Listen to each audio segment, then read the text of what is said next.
Welcome to the Tuesday night edition of, what is this, Citizen Watch? I'm so alone. You know, actually, we don't even need these headphones.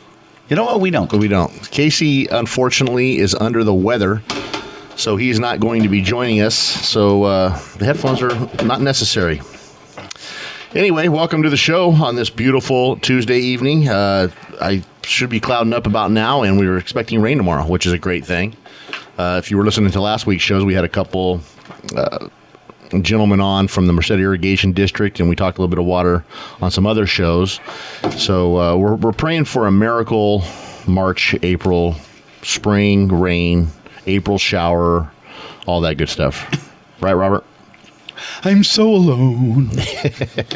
You all know that voice. Buddy, huh? I don't know, man. I just I got a text message about 20 minutes ago from him saying he was ill and not capable of doing the show today. So, of course, you know that Robert and I are going to call and harass him for a little while. So that's what we've been doing for about the last 20 minutes or so. And he hasn't picked up his phone, so maybe it's legitimate. Anyways, I don't know. Yeah, maybe it is legit. But here's how we'll start. Good morning, Mr. and Mrs. America, from border to border and coast to coast and all the ships at sea. Let's go to press. And where's that from again? I can't tell you. I'll tell you what. Anybody who knows where it comes from, it's got to be like World War II. Here's what I'll do. Will you stop? You're giving away hints. I was going to buy whoever can call 406-8728 and give me the correct answer by tomorrow. Okay, I don't want any phone calls, 7 days from now. By tomorrow, I'll buy them a cup of coffee at Starbucks. If they tell you the correct answer to who originally said... Who said that? What is that? Say the line one more time. What? Come on, one more time. Again? Good morning. Good morning, Mr. and Mrs. America, from border to border and coast to coast and all the ships at sea. Let's go to press. Okay, this has got to be 1940-ish. Why don't you just tell them who it is? Edward R. Murrow. Okay. Well, forget my gambling situation here where I was going to offer a free cup of coffee because my buddy over here is just... Why don't you just say it? Is that correct? No. Well, then why is it still open then? No, because you're giving away hints that would lead people in the right direction. So a cup of coffee cost $3? Quit being such Starbucks? a cheap ass. Yeah. It's $5, man. But what if 10 people call? That's 50 bones I got to pay. I was going to do this thinking... every single person that gets it right, you're going to buy a cup of coffee? I said who calls and gets it right, but not now. We'll do something else on another show. Because I said Edward R. Murrow, you're going to cancel the contest? Because it's the same thing. It's the same time frame. Who else was a big radio personality? When else did we have a bunch of ships at sea? I mean, obviously that's going to give you a hint. No, it was Walter Winchell. Oh, now you screwed it up. No, I told everybody because you were like, All right, the correct answer is Walter Winchell. Wally. Winchy. Anybody who doesn't know, if you watch the old Untouchables show, he was the narrator. Elliot Ness. Okay, so, we did have Mr. Schweigert and the guy with the really cool hair. That was Mr. Jensen. Yeah, man. He's the only guy I know that can make the swirl. The swirl. Well, not a swirl. I mean, he makes male pattern baldness look good. What jumped out at you during that conversation, though? Anything specific? Bullfighting? No, the part that I found the most interesting. Go ahead. Bullfighting. They're being matadors instead of heading something on. Olay, off to the side. Sorry. We need to take cuts. Are you going to take pay cut? No, that was like immediate. Yeah, no, that certainly. But here's the thing that I thought about that after talking about that. When you look at politics, and I know we usually talk about local stuff, but this one's there's going to be a couple of subjects I'm going to bring up that are more macro. And one of them is when you really think about it, the Valley is the bastard stepchild of the state. Doesn't have the political clout that Sacramento, San Francisco, San Jose, L.A., I agree. San Diego. And why do you think that is? Because I think people don't pay attention to where their food comes. I think they think it comes from a little guy in the back of Save Mart who manufactures it, plucks it out of the air, puts it in a little packaging, and sends it out to be sold. Are you comfortable with the people we have representing the Central Valley? I mean, do you think because what I hear sometimes from other hosts of some other shows is that we've just got the wrong people up there trying to get our message across. They don't talk the right language. I don't know if that's true or not, but I've heard that accusation. Do you have any input on that? Well, I don't think that's it so much to say. I mean, let's be honest. L.A. carries a lot of clout. All the wacky stuff that goes on in the state comes from San Francisco. That's why I'm worried about Gavin Newsom. This guy's done some stuff in San Francisco that's just bizarre. I went to San Francisco the other day, 2 weeks ago, and there were taxes upon taxes. There's a $2.26 fee on top of my steak I bought at Morton Steakhouse. Yeah. And I'm like, what's that for? Oh, for our health insurance. Okay, and sir, there's a $10 fee for bed charge, and there's a $6 fee for this, and there's a Now, I can understand San Francisco because it's if I'm not mistaken, it is probably one of, or if not the most visited city in terms of tourism, sightseeing, and tourism. Okay, so I'm not being gouged so much as everybody else. The Germans, the Italians, the Japanese, anybody who wants to go to San Francisco. Okay, they're getting hacked. But when you start thinking about it, you're like, but what happens if that starts happening in the Central Valley? Now we're going to have this fee and that fee. Would we allow that to happen here? Of course we will, because the tail wags the dog. Here's what I think we should do.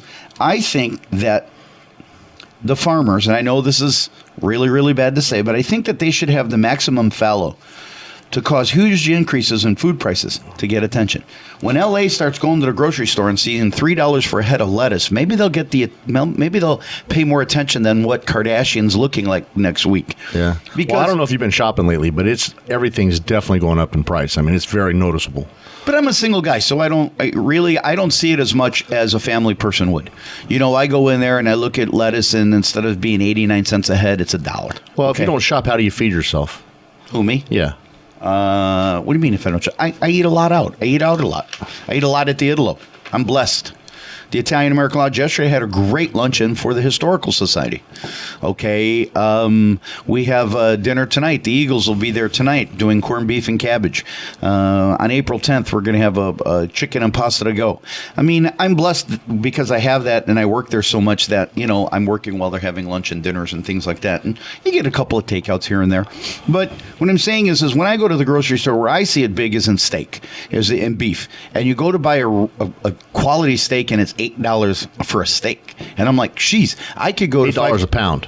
$8 a pound, and I'm like, I don't look at the poundage. I look at what it's going to cost me. Right. Okay. Yeah, that's about the size I want, and that's what it's going to cost me. Right.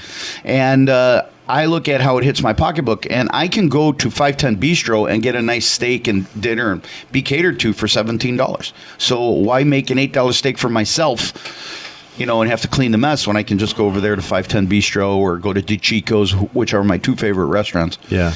Well, the most alarming thing I took from the conversation is the fact that if we don't put some type of policy into action, that the state is threatening to come in here and do it for us. That's what I found extremely alarming. So I hope in the spirit of that, keeping the state of California out of our business. Maybe it's a good thing. Yeah. And why would you think it might be a good thing? Well, because here, Mr. Swigert supposedly, because I don't know, I don't work at MID. From what I hear that he's very good at what he does. He's very knowledgeable in water. He's very knowledgeable in processes, and he does a good job. Okay, so here's a man that we respect, or MID rallies around and says, okay, you're doing a great job. Go up to the state and go talk for us. Okay, so how many irrigation districts could there possibly be in the state of California? Maybe 50? Well, yeah, I'd say several. Okay, so he's one of 50 that knows his stuff. So if they're not listening to him, okay, and he's being ineffective, then maybe there has to be a higher voice. And the situation that I don't like with the state of California is their attitude is like with children. You're too stupid to raise your kids, so we'll do it for you. Absolutely. Okay. And I don't want you're too stupid to use your water wisely, so we're going to do it for you. I don't want that.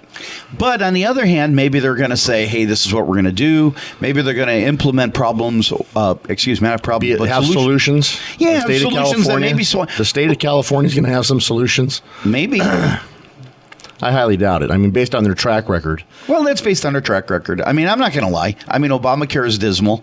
Okay, the federal government tries to... I think if the state gets involved, the dense urban areas are going to have a lot more say-so on how we control our water. I don't want that. Well, I was watching a program several years ago, and it was about these guys who skateboarded in Southern California. I think it was called the Zephyr Boys. Anyways, what was interesting to realize is that they skated, and they got all of their... polishness as a skater to skate in empty swimming pools. Because in the 70s, we had supposedly 75, somewhere around there, we had a huge bad drought, and we forbade people from filling their swimming pools. Why are we not doing that now? When I flew over LA about a month ago, every swimming pool was flush. You see it, when you fly over LA, you're looking at every house has a swimming pool. Yeah. Why? I don't know. If we need water for food, why are we using it for recreation? I don't know a whole lot about the water situation and how it works. I can tell you that, my instincts tell me that the more you can keep the state and federal government out of your local business, the better. Unless, like you said, there's an instance of, obvious mismanagement or nepotism or cronyism, the things we talk about all the time. No. And the water's not being dispensed fairly, or there's some type of black market going on. I mean, I can see if there's some type of, a corruption angle. Where I was really upset was I went and saw my friend Philip Moses, who is a farmer off of Barnhart Road in Turlock. And so I went, after we had our show on Thursday and Friday, we went to lunch, and he was explaining to me the nuances of TID, that they own the water there. He says for his 40 acres, all he needs is 30 inches of water to be productive. 30, yeah. He's going to get 20, and because he's going to lease his pump back, he's going to get another 12, and that should be enough for him. And so I was trying to ask him some things. It was very confusing. I mean, he was very eloquent about, okay, this is how it works. But to me, it was just bizarre because it's contrary and it's not what we hear about MID. So like John Swigert said, there's probably, a different way that they do business. What I don't like is the fact that you won't tell me. Okay, that he won't sit there and say, well, here's how they're different. Well, they're different. He was very vague about that. That's why I said he was doing the bullfight. And we call that the bullfight because the matador, the bull comes at the matador, and just as soon as he gets there, he swings to the side, and the bull goes, Olay. Olay. And the situation to me is, it's normal. Now, when you get back to San Francisco, LA, dictating water policy, yeah. Basically, I'm hoping that somebody's going to have some common sense and say, hey, look, let's raise S-checker. Let's do this. Let's have another holding pump. Let's do this and that. But it's going to lead me to what I was going to say, my next subject, which is the administration, whether it be San Francisco, whether, city, state, California, or federal. I'm having a problem trying to grasp something. Okay. Michelle Obama comes on TV and says her rhetoric is to provide quality food, fruits and vegetables for people. In order for fruits and vegetables to grow, you have to do what? Water. You have to have water, right. So her husband comes out here, the illustrious El Presidente. He comes out here, he goes to Fresno, he hangs out with 3 Democrats, okay? Feinstein, Boxer, and Costa. Okay, comes out there, goes to some Democrat guy who probably gives a ton of money, goes out to his farm, goes and looks at his farm because he's going to do what? He's going to go on his way to San Diego to play golf for a fundraiser. So Obama decides, hey, this is a good, PR thing. It's not serious to him. So he comes out here with his 2 Democratic senators and his Jim Costa.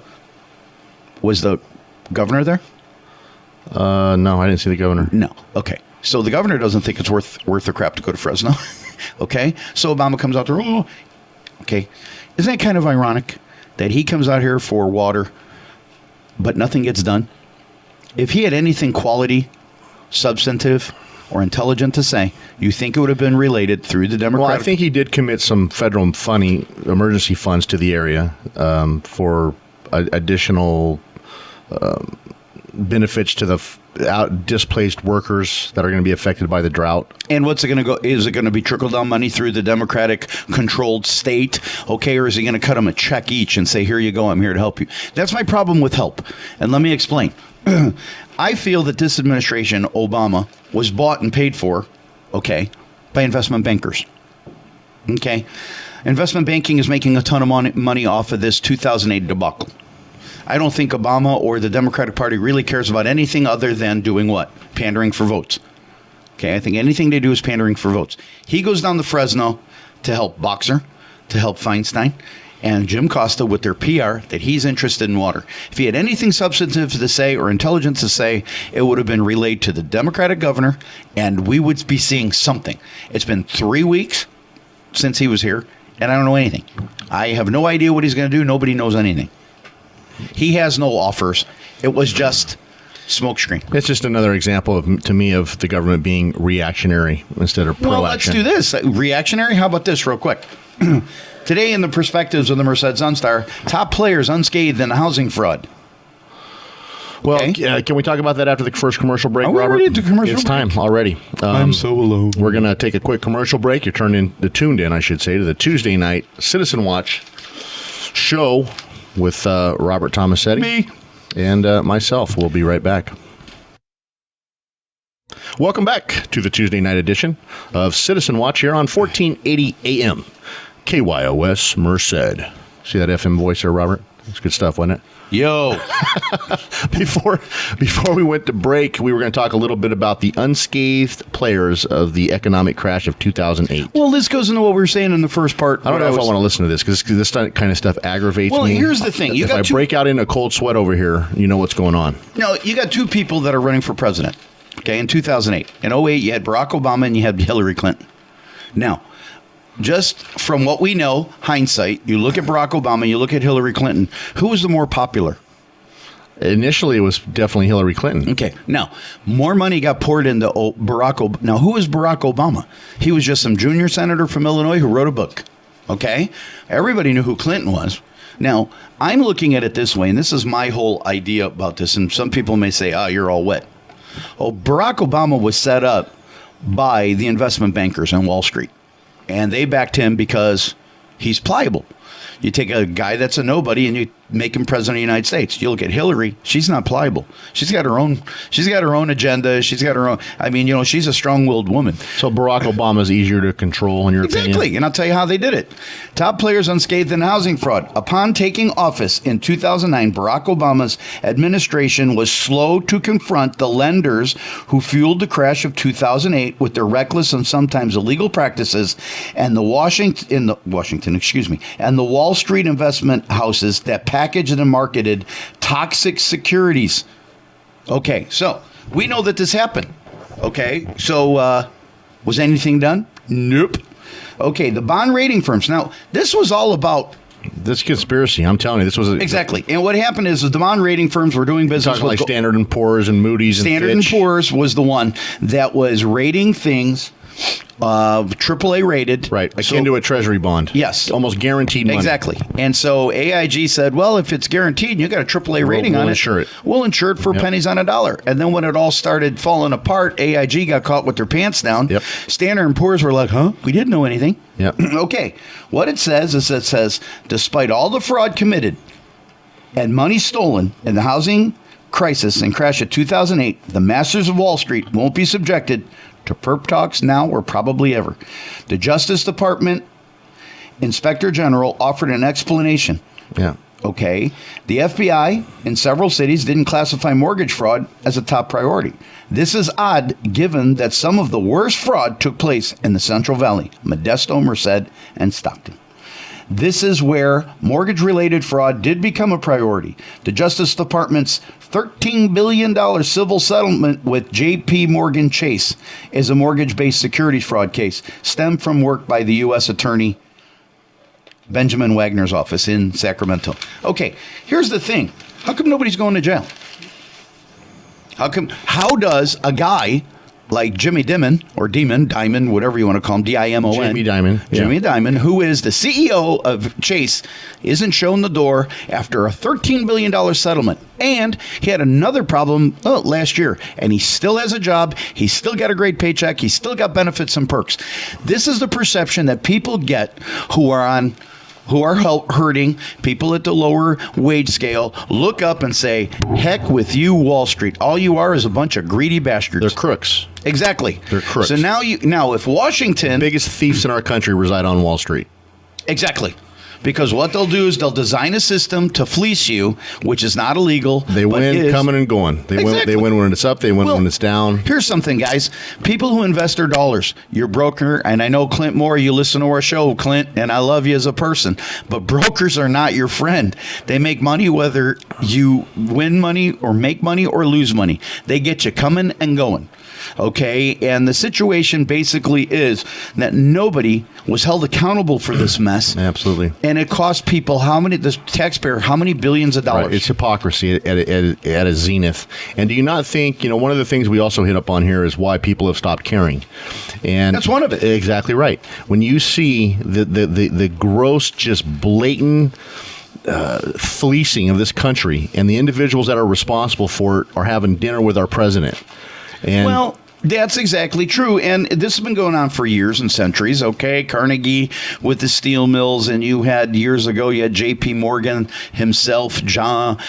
Pierpont Morgan, who was over here, monopolizing the country and making a ton of money for himself. You saw that. They were called the robber barons. And the robber barons are here again today. If I'm afforded... Where's Teddy Roosevelt? Teddy Roosevelt is an interesting case because Teddy Roosevelt was against monopolies. Now, here's a guy... He was the robber baron buster. Actually, he wasn't. William Howard Taft, his vice president, passed more legislation to break monopolies than Roosevelt did. But Roosevelt went against in 1911, started it against Jay Gould, which was Northern Securities Trust, and the other one that he went against was Standard Oil. So those were the two huge ones. So that's why he gets the kudos for it. But actually, William Howard Taft... Well, his administration. Well, and the administration be after him, which were what? Republicans. Okay, which is kind of funny, isn't it? It's kind of ironic that the Republicans who are for business is over here trying to curtail business and help people. You look at Roosevelt, he was for conservationism. He's the one that went to Yosemite. He went over here to Wawona and stayed. Big conservationist, even though he was what? A big game hunter. He was out there shooting buffalo. Kind of paradoxical when you look at it back then. But I think a lot of times they followed... not the money trail and electivity, but a lot of times they looked at the morality of things and if it served the day, like prohibition. Okay, so prohibition was a debacle, but people followed through with it because they really thought that alcohol was the demon's juice. Was the demon's juice, and it was and the devil's to some juice. to some degree, it still is. Absolutely. Okay, but the situation is, you look at these guys and you look at the Barack Obama, and in his first 4 years, he did nothing. It was very ineffective. Now he wants to make a name for himself, so he puts in what? Obamacare. Okay, Obama. And this administration that we're seeing is the greatest transfer of wealth in history of the United States. And they campaign on the exact opposite. That they're fighting for the little man. They want a fair playing field, and they want everybody to have an equal opportunity. But that's the problem. Is it's situational awareness. It's homeless now is the big hot button. Oh, let's pull at your heartstrings, okay? Sally Struthers on TV showing kids with flies in their mouth, right, from some foreign country. And you're like, oh, that poor person. As you're looking at what you're eating, you're chowing down a steak, and you're going, oh, man, that's so bad, okay? But the situation is that the professional politicians and civil servants are living off the rest of us, and they're pandering for votes, okay? Their constituents receive more money than their efforts merit.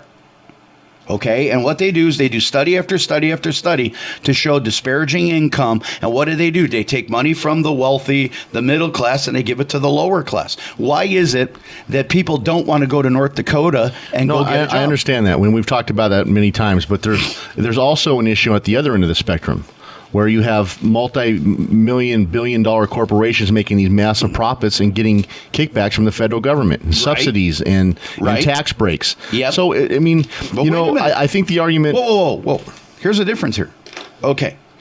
When you're looking at low income and giving money in welfare and stuff like that, you're being selective. You get it, you don't. You get it, you don't. You get that, you don't. You're an illegal immigrant. Okay, and I say illegal immigrant. I'm sick of this undocumented worker. You're an illegal immigrant. You got a kid here. He gets college education. And he gets funding for his college education. You, Steve Colvard, you make too much money. It's selective. When you give Coca-Cola a tax break, it trickles down. That tax break is to everybody. It trickles down to, now, yes, true, the CEOs are the anomaly of that. But there's just the data would show that the income disparity is growing, that the rich are getting richer and the rest of us aren't. Exactly. So the trickle-down theory is not working, in my opinion. If the rich are so rich, why is the middle class disappearing? Because theoretically, if they're rich, they're going to spend more. It's going to trickle down. There should be a strong, thriving middle class. I just personally, in my 46 years on this planet, I do not believe trickle-down economics work for one simple fact, that man is greedy by nature. But if he can take 9 and give you 1, he's going to do it. But here's the point. You don't think the people at the bottom do that too? What I'm trying to say is if I give Coca-Cola a tax break, for example, let's forget Coca-Cola. Let's go to Standard Oil, okay, which is now Exxon. Exxon makes the world's most profits, but what we don't realize is Exxon is everywhere. Exxon profits is 8%. 8% on every gallon of oil, on every dollar, they make 8%. Starbucks makes 12. Nobody's bitching about Starbucks and their greed, but they're complaining about the oil companies. Why? Because it's a product and services everybody uses. Okay, it's something that's a necessity. So we think we should be getting it on the cheap. We should be cheaper. It should be subsidized. But I think in general what they're complaining about is a company that's making multi-billion dollars in profits. Why do they need any money from the government? Well, I'm going to explain that. What happened is that they're not getting any subsidies. What they're getting is they're getting a depletion allowance. Because years ago it was recorded that oil is a depleted resource. I hope Professor Randall's listening tonight, because I think he'll have some rebuttal to some of this information. And I don't really care, because that's fine. But here's the deal: if I'm giving Standard Oil or Exxon a tax break, and they're trickling it down to everybody, okay? So you believe in trickle down economics? You think it works? I think it. Well, I think this is: if you hamstring capital, you're dead in the water. Okay, if you don't hamstring capital, but how is hamstring? But there's a difference between hamstringing capital and giving the company breaks at the expense of the taxpayer. It's not at the expense of a taxpayer? How does a person who pays no income tax get a $3,000 check at the end of the year because they get an earned income credit? But there's a lot of people that don't have that. There's a lot of people that pay a lot of taxes, and they don't want that money going to subsidize a company that's making $1 billion in profits. But that's not who they look at. This is why people are more upset at welfare fraud than they are corporate greed. When you look at corporate, it is not a selective situation. Everybody benefits. It trickles down. Okay, so what we do is we give, except to CEOs, and let's get that straight. Okay, they play by a different rule. The trickle's not getting very far, okay, Robert. Let me explain. If the trickle was getting very far, there wouldn't be these huge. Why is the 1% taking 90% of the price of gas in our country? What's the price of gas in Italy today? I couldn't tell you. $9 a gallon. What are we paying? $3.50, $3.80? Now, a lot of it here in California is taxes. Okay, so it's about $3 as a gallon of oil. Okay, why is it that we have that? Why are we allowed to have that? Why do we have cheap food? Why do we have all this stuff? Because the government subsidizes some things so that supposedly it's to create a balance. So if they subsidize Standard Oil or the oil industry to some degree with tax breaks, what that does is gives them an incentive to do what? Go out and create jobs in research and development. Go out and So where are all the jobs? Why do we have this huge unemployment issue? And Merced, because there's not no Merced oil in the country. I mean, there's a lot of people that are dropping out of the workforce altogether. People taking early retirement. That's the one ironic thing about this recovery is where are the jobs? But first of all, we're losing jobs to technology. Okay, I think that you're right. That's a natural evolution. Okay, the other thing is there are sectors like oil industry, Texas, it's booming. There's a place in North Dakota, booming, 20,000 jobs. But the problem is with America, things are secular. It's sector. This is doing good, that's not. Why are we getting hammered in the Central Valley? Because of water issues and the Democratic government. Because what are they doing? They're taxing the middle class. The rich, they don't care. We're rich. Now, when the stock market keeps going. The rich are rich and they're getting richer. Because the stock market's going and it's exploding. And why is the stock market exploding? The stock market's exploding because it's manipulation by the federal government. And the federal government, how do they manipulate it? By buying bonds, putting more money in circulation. And where do they get the money to do that? They print it. From the taxpayer, right? Exactly. I mean, it goes on the back of the taxpayer. But who pays? So every person in this country is shouldering part of the load from loans that they're using to buy treasuries, and it's benefiting the 1%, yet the burden is falling to all of us. No. Wait a minute. You and I have $100 in our pocket, and you are strapped. I have $100 with no debt. You have $90 worth of debt. We have $100. I go out here and I can do anything I want with my $100. You can't. You only have 10. Okay, so in the capital game, I've got $100 of capital that I can do whatever I want with. I can invest it. I can manipulate it. I mean, I can massage it. I can go to treasury bonds. I can do whatever I want with my $100. You only have How 10. Did you get your $100? Because I'm debt free. Because I made a lot of money. Because I went to college. I got an education. I'm not a blue collar worker. But I think my point is if this run up in the stock market has been driven by quantitative easing, that's a burden that everybody shoulders. Correct? When we borrow money, it falls on the backs of every taxpayer, every citizen in this country. Okay. Yet the results of borrowing that money and using it for quantitative easing benefits very few people. Well, so very few people receive the benefit from it. No, not really. Everybody who works and has a 401k is learning to benefit from it. Everybody has a priority list of what they spend their money on. And where's the 401k housed? On Wall Street, right? Yes and no. So it's just a vicious cycle. I'm going to have to agree to disagree with you on that. I think... because the situation you have to look at is in your heart you have some socialist tendencies, which is help the smaller guy. You call Everybody it socialism, does. I call it fairness. And this country But this is capitalism. Capitalism isn't fair. I understand. I get that. Okay, and that's the problem with capitalism. You can look at anything that's supposed to be designed to help the smaller guy. United Way is supposed to help the small guy, right? But the people at the top are making big bucks. We're not complaining about that. How come? We should. I would complain about it if I knew that to be the case. It's fairness. You're right. I'm not going to... You want to take us to commercial? No, you can't. All right, you're I'm mad listening at you to... right now. You're listening to the Tuesday night of Citizen Watch. We'll be right back. Welcome back to the Tuesday night edition of Citizen Watch. Thanks for tuning in. And before we went to break, Robert and I were kind of talking about fairness. Is that the correct way to put it there? Yeah, and you're right. And you're right. It really isn't fair. Okay, and that's why middle class feels jobbed, because they look at people lower than them and they say, "Hey, they're receiving money, and that's more than their efforts." They're sitting home. They got a big screen TV. I don't. I have an old Magnavox. Hey, what's up with Or that? you look at the statement you just made that the very people responsible for the crash of 2008, which caused misery to the country, are wealthier than ever. Mm-hmm. And my point is that not the reason people have stopped caring? Yes. Because they see the game is so fixed that it's... That's how the rich get richer, because the game is fixed to Wall Street, to money, to capital. Okay, I can follow capital, like I said in my example. If I have $100, I can follow capital. I can grow that $100 to 2, 3, 4. You can't do it with $10. That's why the disparity is getting more and more and more. Well, I got to use that $10 to eat. That's not investment income. That's survivable income. Right, and this goes in the priorities, though. This goes in the priorities.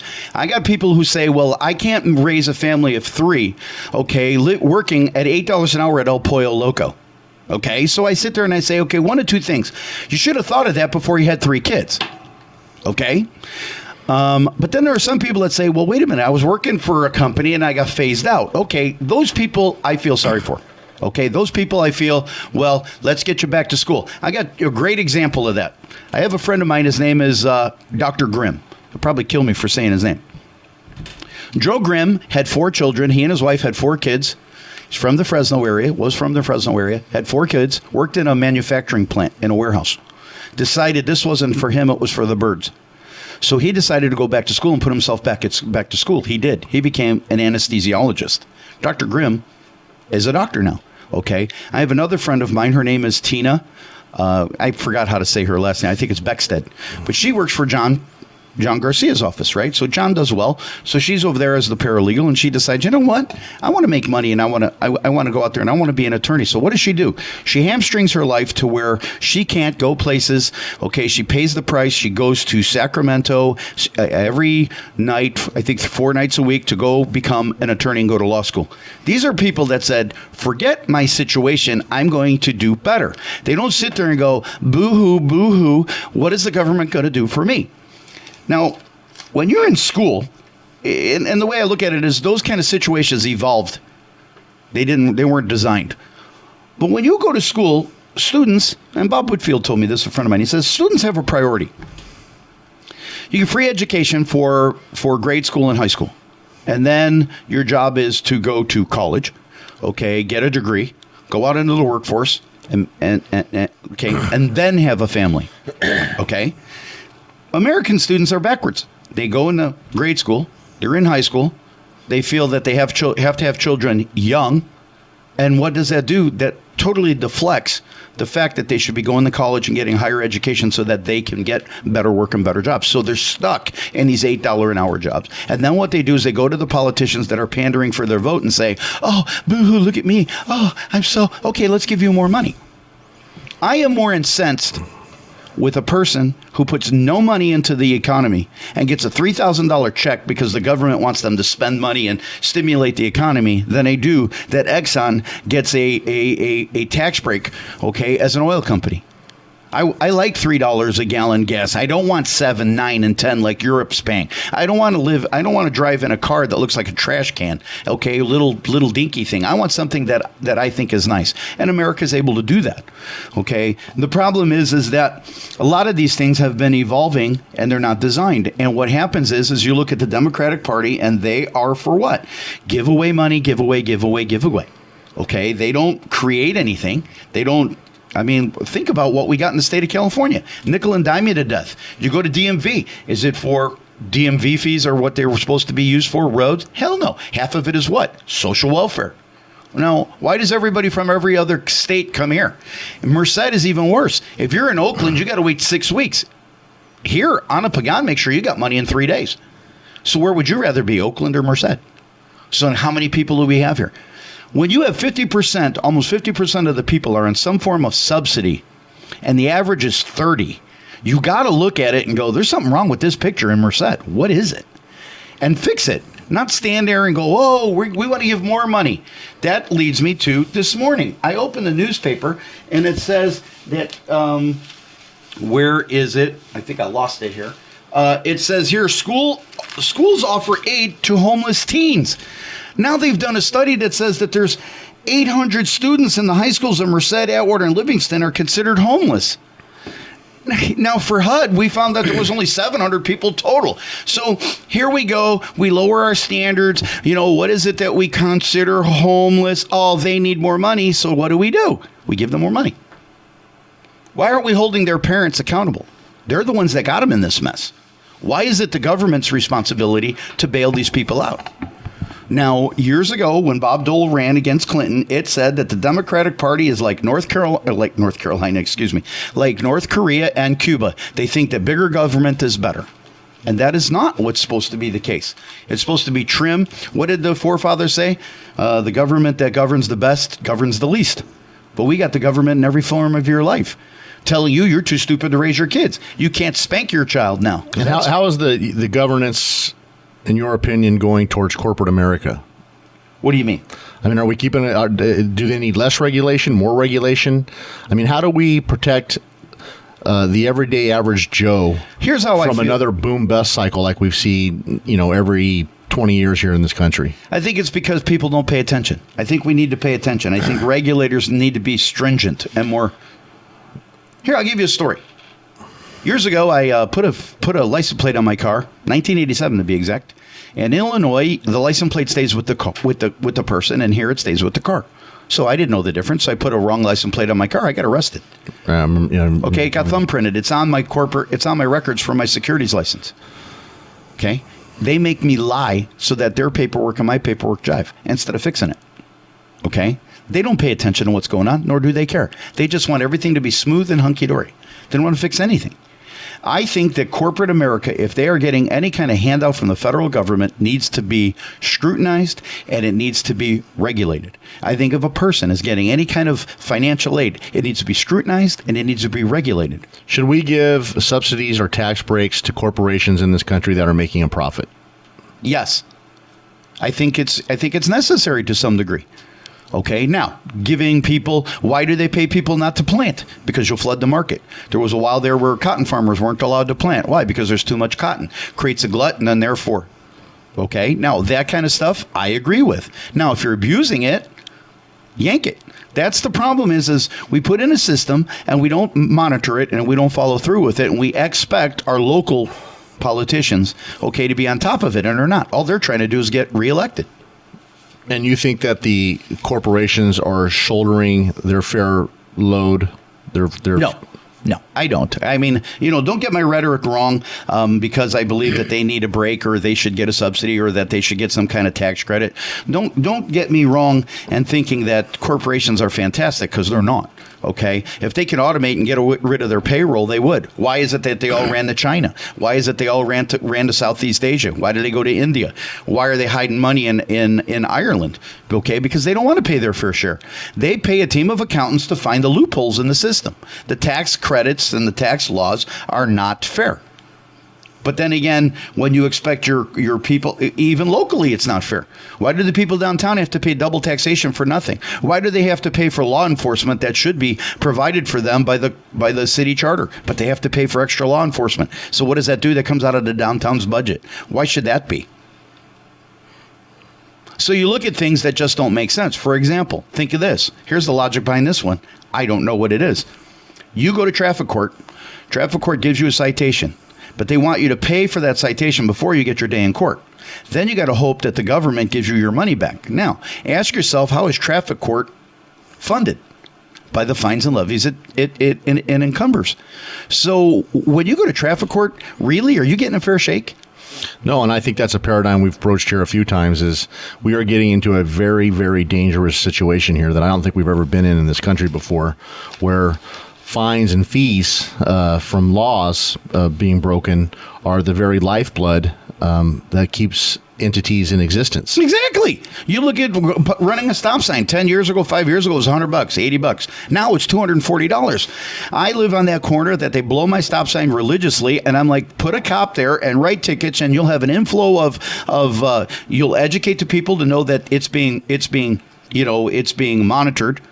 See, that's the problem is what we tolerate becomes acceptable.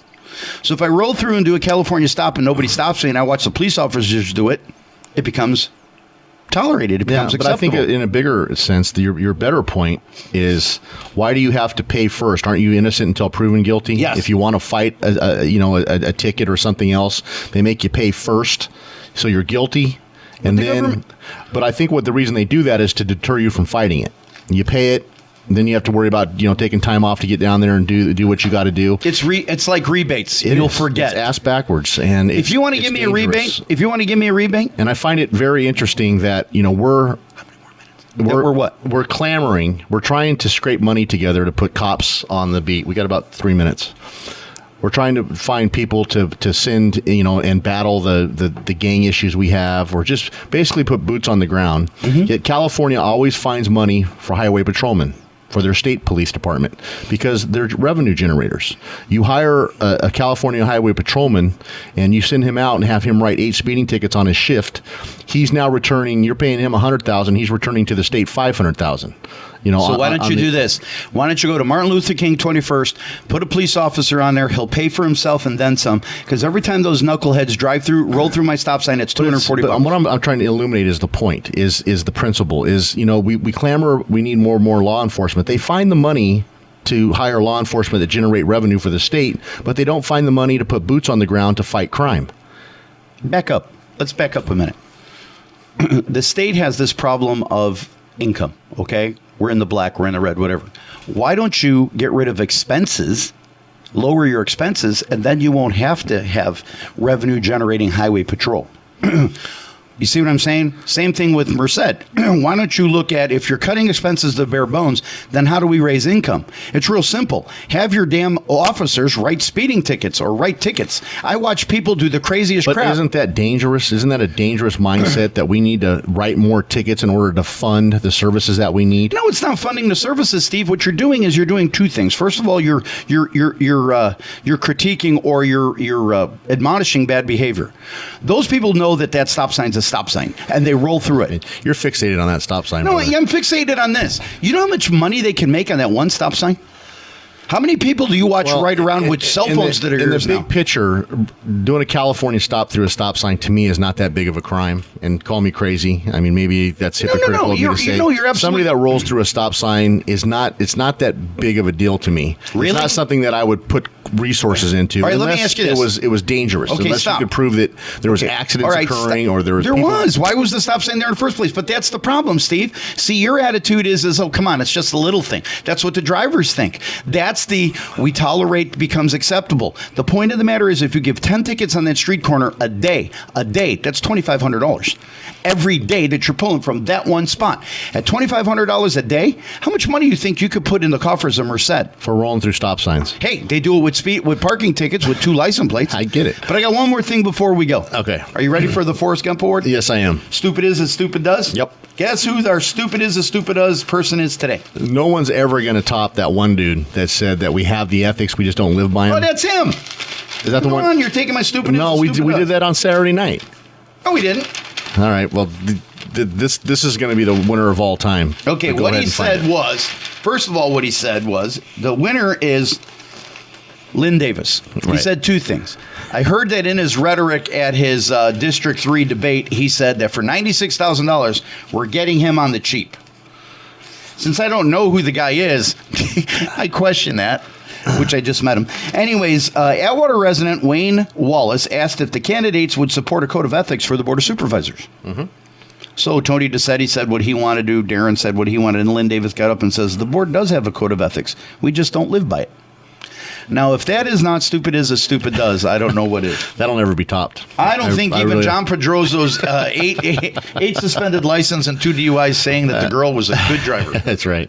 Well, we want to wish Casey well. Casey's not feeling well. That's why he wasn't with us tonight. So we'll hopefully have him back by Thursday. You've been listening to the Tuesday Night Citizen Watch. Robert, is there anything else we want to get out there before we cut this loose? No. You want to wish somebody brought up an interesting comment about Miss Calabash. Good night, Miss Calabash, wherever you are and where that comes from. Do you want to address that? No. Okay. If I was listening to the conversation correctly, it comes from, is it George Burns? No. Man, you get your guys wrong. What it was Jimmy Durante. It's old radio. Jimmy Durante, yeah. And Jimmy Durante and old radio, there was a lady he knew or a friend somehow, and I'll look into it to give people a little more background, but Les Policy, who is old, okay, Les Policy said, yeah, you should tell people where it comes from. Les is a host of the Tea Party Straight Tea Talk Party show. Straight Talk, and Les is about 70, and he would remember this. But Good Night, Mrs. Calabash, wherever you are, came from Jimmy Durante's sign-off, just like, Right. ladies and gentlemen, Can you coast give to me? coast. Can you give me your best Jimmy Durante? No, I don't With do it. Jimmy. I think you could do it, dude. Come on, No. man. Give me the Jimmy Durante. Good night, Version? Mrs. Calabash, wherever you are. Mrs. Calabash, wherever you are. That's I perfect. can't get it low enough. That was money. Good night, folks.